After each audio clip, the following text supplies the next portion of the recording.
Good evening বন্ধুরা, চলে আসলাম আবার তোমাদের সাথে একটু গল্প করতে। আমি এখন কোথায় এসেছি জানো? আমি এসেছি আমার মেয়ের বাড়িতে। কালকে রাত্রে শুনলাম মেয়ের খুব শরীর খারাপ, ওই জন্য তাড়াতাড়ি করে চলে আসলাম। ওদিকটা একটু বাড়িতে সামলেই আজকে চলে আসলাম। আর 2-4 দিন থাকি, মেয়েকে একটু দেখে শুনে রেখে তারপরে যাব। তো চলো দেখাচ্ছি মেয়েকে। মেয়ের বাড়িতে এসেছি, পুরো জায়গা এখানে বড় মা আছে, সব ঠাকুরই আছে এখানে।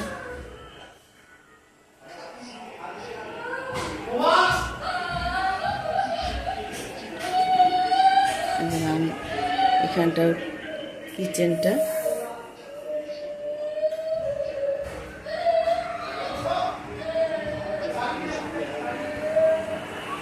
এই যে মেয়ে বসে আছে এখানে। 2 দিনের শরীর খারাপে কত মুখ শুকিয়ে গেছে দেখেছে একদম।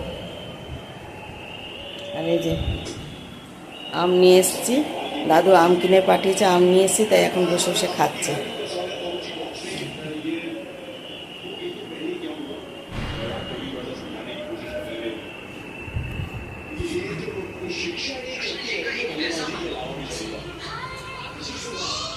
এই হচ্ছে মেয়ের বাড়ি, এই একটা বেডরুম, এই একটা, এটা অফিস কাম মানে বেডরুমই বলতে পারো। এখানে কেন একটা ডিভান রাখা আছে, লোকজন আসলে এখানেই হয়। দেখো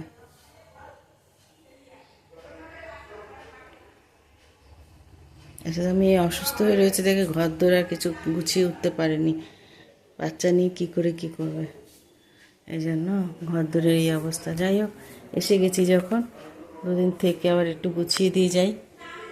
মেয়েকে রাখছি, কি বলো তো, কাছে তো খবর, কাছে আছি তো, এই জন্য খবর পেয়ে থাকতে পারলাম না, তাড়াতাড়ি করে চলে আসলাম।